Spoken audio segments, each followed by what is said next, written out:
भारतीय कानून के इतिहास में फैक्ट्स की अनदेखी करने, झूठे आरोप लगाने के कई मुकदमे सामने आए हैं। कई केसेस में दोषी लोगों के खिलाफ कोई कार्रवाई नहीं हुई। पर हमारा आज का एपिसोड एक ऐसी लड़की की हिम्मत और दृढ़ निष्ठा की कहानी बता रहा है, जिसने अपने दम पर न केवल अपने पति पर लगे झूठे आरोप के खिलाफ सुप्रीम कोर्ट में अपील की, बल्कि दोषी पुलिस ऑफिसर्स के खिलाफ कार्रवाई की भी मांग की। ये एक ऐसा लैंडमार्क केस रहा जिसने लोगों को यह सबक दिया कि अगर आप में साहस और हिम्मत है तो जीत निश्चित आप ही की होगी।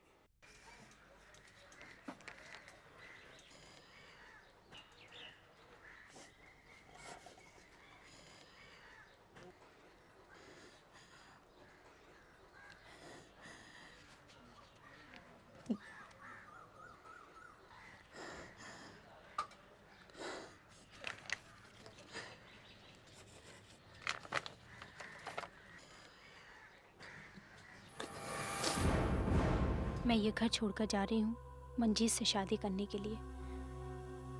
मैं जानती हूँ कि आप इस शादी से कभी खुश नहीं होंगे। इतने साल इंतजार का कोई फायदा नहीं। जब तक आपको यह खत मिलेगा हम शादी कर चुके होंगे। आपकी बेटी निशा।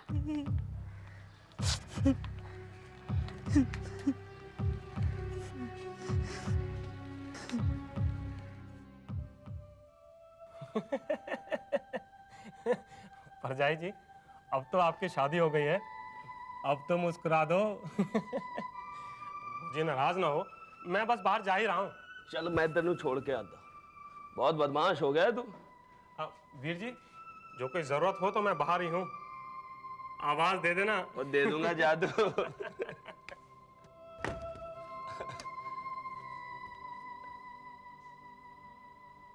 निशा, की होया? आज बहुत चुपचाप है तू। हाँ?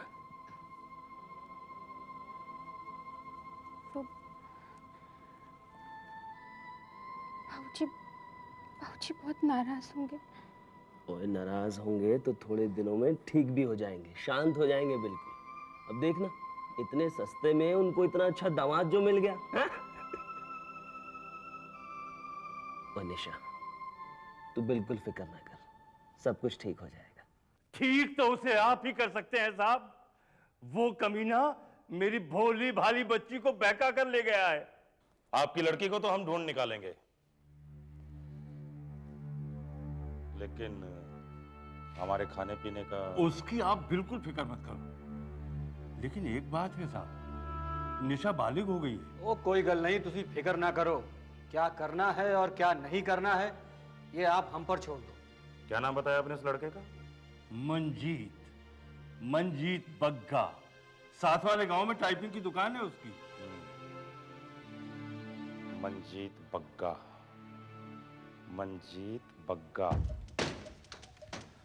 क्यों बे, लौंडिया भगाकर रंगरलियां मना रहा? तू है कौन है? थाने चल, बताता हूँ कौन हूँ।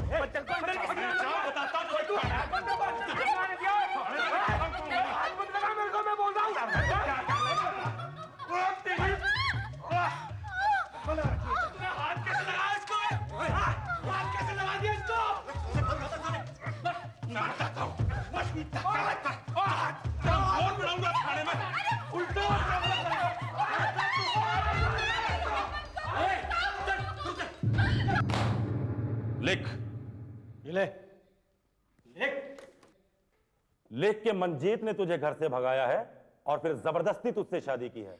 लिख। नहीं, मैं मंजीत के खिलाफ कुछ नहीं लिखूंगी। आप क्या समझते हैं कि मुझे कुछ मालूम नहीं है? मैं बालिग हूं और हमारे पास हमारी शादी का सर्टिफिकेट भी है। सर्टिफिकेट है? ये सर्टिफिकेट अब नहीं रहा सर्टिफिकेट।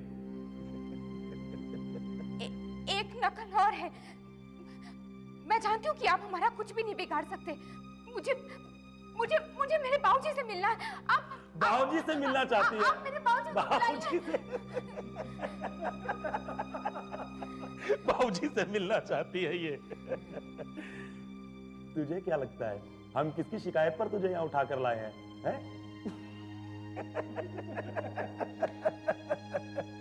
किसने हमें तुम्हारे बारे में बताया है? तुम्हारे बाबूजी जगजीत चावला ने। फिर भी अगर मिलना चाहती है तो मिलवा देते।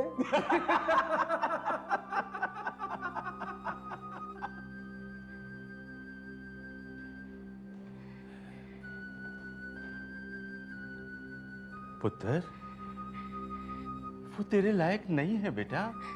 मैंने पहले ही कहा था कि आप इतना गिर जाओगे मैंने कभी सोचा भी नहीं था। आपने मंजीत को जेल भिजवा दिया, अपने दामाद को। वो मेरा कोई नहीं है और तेरा भी कोई नहीं है, समझी? एक बार जो मैं ठान लेता हूं पूरा करके ही रहता हूं।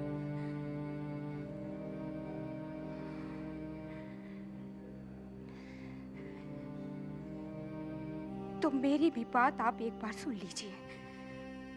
मेरी और मंजीत की बाकायदा शादी हुई है।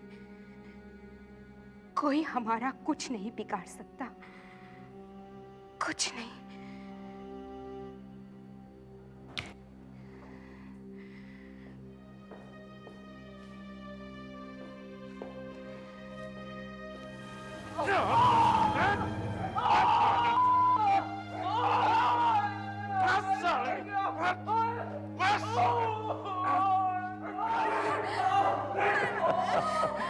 कोई कुछ नहीं बिगाड़ सकता।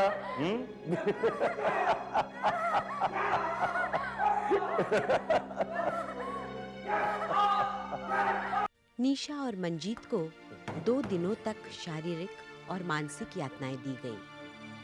निशा को तरह तरह से धमकाया गया कि अगर उसने मंजीत के खिलाफ बयान नहीं दिया तो उसकी जिंदगी हराम कर दी जाएगी।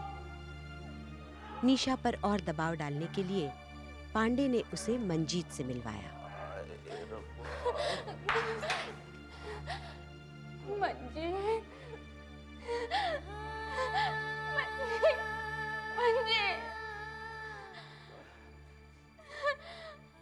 निशा, नहीं, तू घबराई ना। ये हमारा कुछ नहीं बिगाड़ सकते निशा, कुछ नहीं बिगाड़ सकते। ये सुखविंदर है ना, कुछ ना कुछ इंतजाम जरूर कर रहा होगा। हाँ? बस तू मेरे खिलाफ बयान ला गई। हाँ? तू घबराई ना, कुछ नहीं बिगाड़ सकते ये हमारा। ये इतनी मार खा के भी तुझे होश नहीं आया?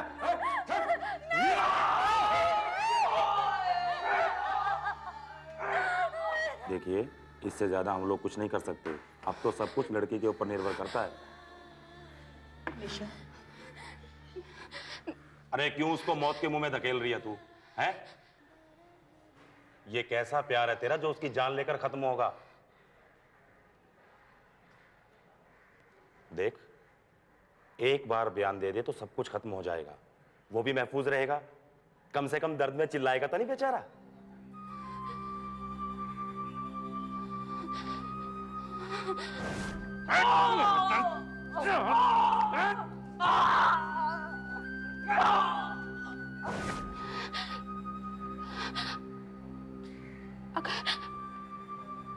अगर मैंने बयान लिख दिया तो आप मेरे मंजीत को छोड़ देंगे?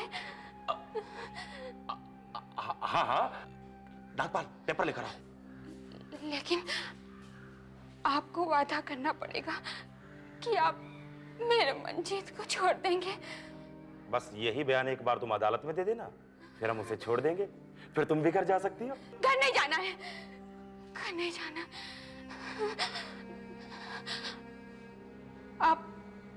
आप मेरे मंजीत को छोड़ दो और मुझे नारी निकेतन भेज दो। निशा लड़ो।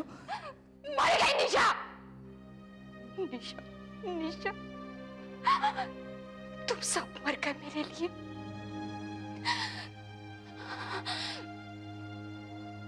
आप मेरे मंजीत को छोड़ दो। कागज।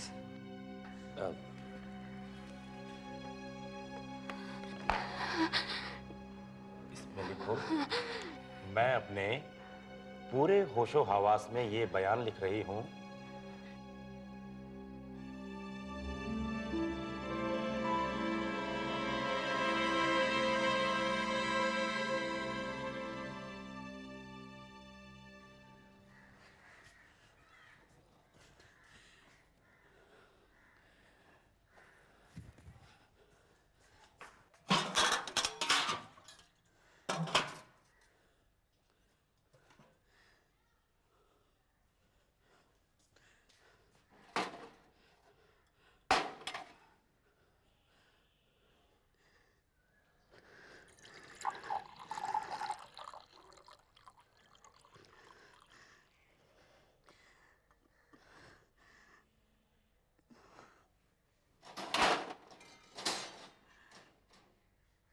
पड़ गई ना तुम्हारे कलेजे में ठंडक?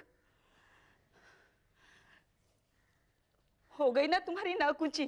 क्या बकवास कर रही है तू? खुश हो जाओ, खुश हो जाओ। निशा मंजीत के खिलाफ बयान दे रही है, मगर तुमसे डरकर नहीं, अपने प्यार के लिए।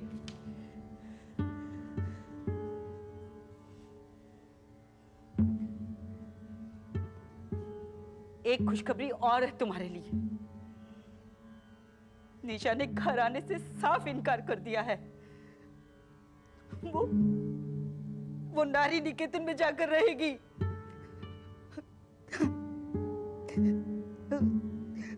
हमारी निशा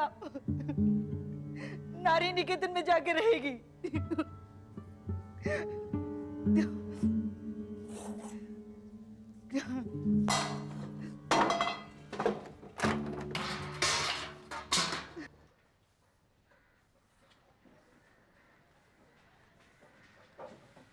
चल, आज अदालत में बयान देना है और कोई होशियारी मत दिखाना, समझी?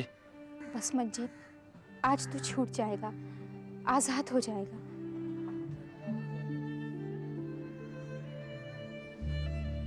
निशा ने निचली अदालत में बयान दे दिया कि मंजीत बग्गा ने उसे भगाकर जबरदस्ती उससे शादी की थी। क्योंकि निशा का लिखित बयान और मुंह जबानी बयान एक ही था, अदालत ने मंजीत को अबडक्शन और जबरदस्ती शादी करने के जुर्म में 7 साल की सजा सुनाई। बच गया लौंडिया के चक्कर में तू। क्यों बे? बहुत रंगरलियां बनाई लौंडिया के साथ, हैं?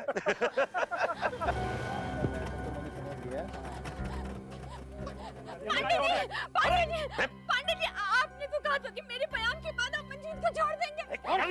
मंजीत पांडे ने ऐसा कहा था कि वो तुझे छोड़ देंगे। क्या कर रही है? छोड़ो, छोड़ो। पांडे जी, मंजीत।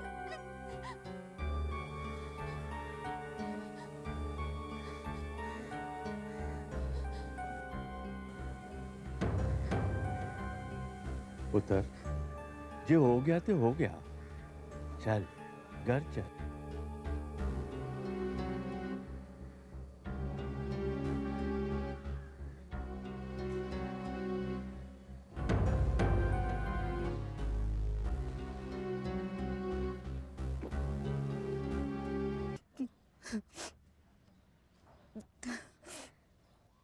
देख निशा, जो कुछ होना था वो हो गया बेटा। तू कब तक यहाँ अपनी जिंदगी नारी निकेतन में बिताएगी? देख देख, तेरे बाबूजी भी आए हैं तुझे घर ले जाने के वास्ते।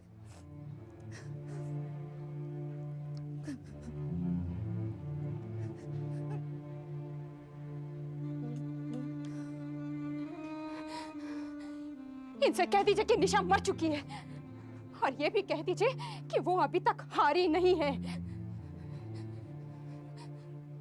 मुझसे झूठ बोलकर बयान दिलवा दिया,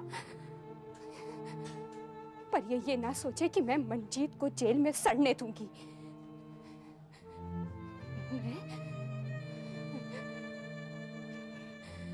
मैं कुछ भी कर कर मंजीत को जेल से छुड़वाऊंगी।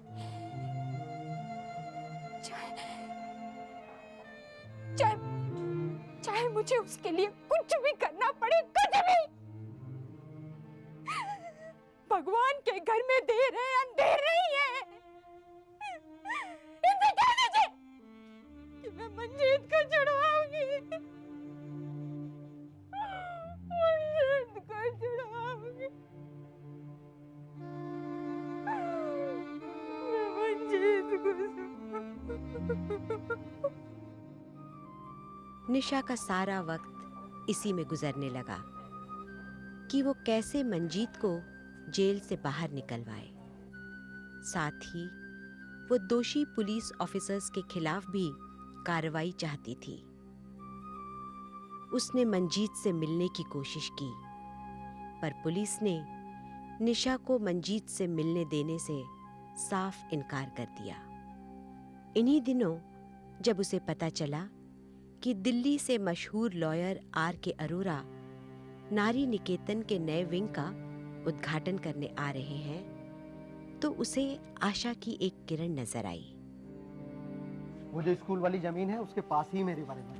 सर, मेरा नाम निशा बग्गा है और मैं आपसे कुछ बात करना चाहती हूँ अरोरा साहब। देखिए, ये किसी की जिंदगी का सवाल है और सिर्फ आप ही हैं जो हमारी मदद कर सकते हैं। निशा, तुम अंदर जाओ प्लीज। चलो।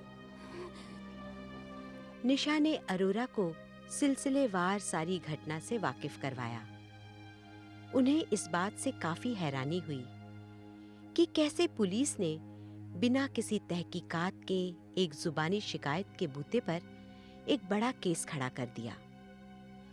अरोरा ने निशा को आश्वासन दिया कि वो दिल्ली जाकर सुप्रीम कोर्ट में इसके खिलाफ अर्जी दाखिल करेंगे।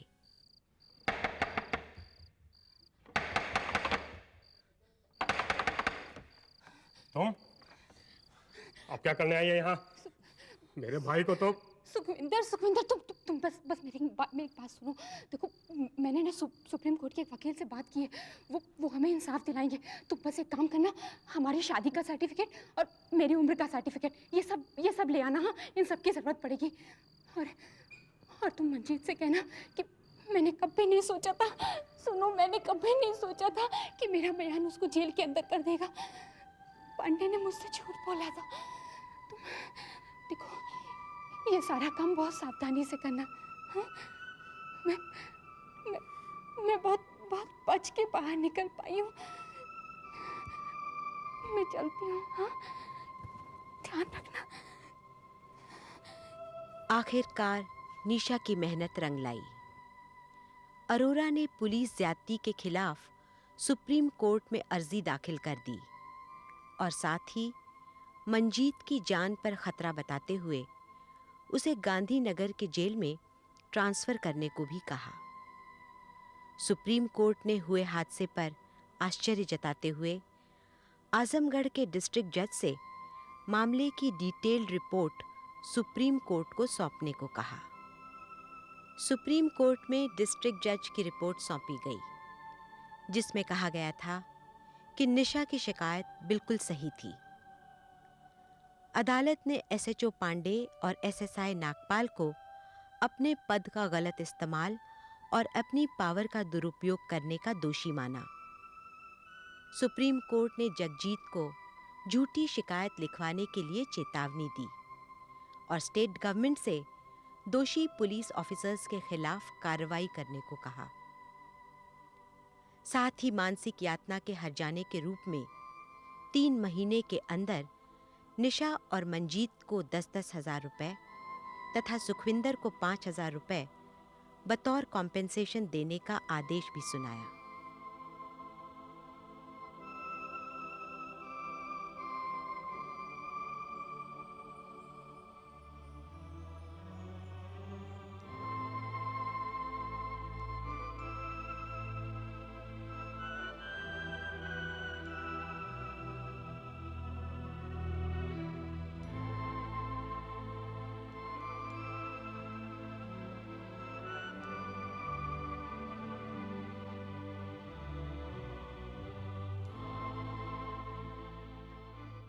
इंडियन पिनल कोड की सेक्शन 167 और 193 के तहत अगर कोई पब्लिक सर्वेंट झूठे डॉक्यूमेंट्स, झूठी गवाही के आधार पर एक निर्दोष को फंसाने की साजिश करता है तो उसको 3 साल तक की सजा मिल सकती है। और सेक्शन 220 के तहत अगर लीगल अथॉरिटी रखने वाला कोई ऑफिसर जानबूझकर किसी को जेल भेजता है तो उसको 7 साल तक की सजा मिल सकती है।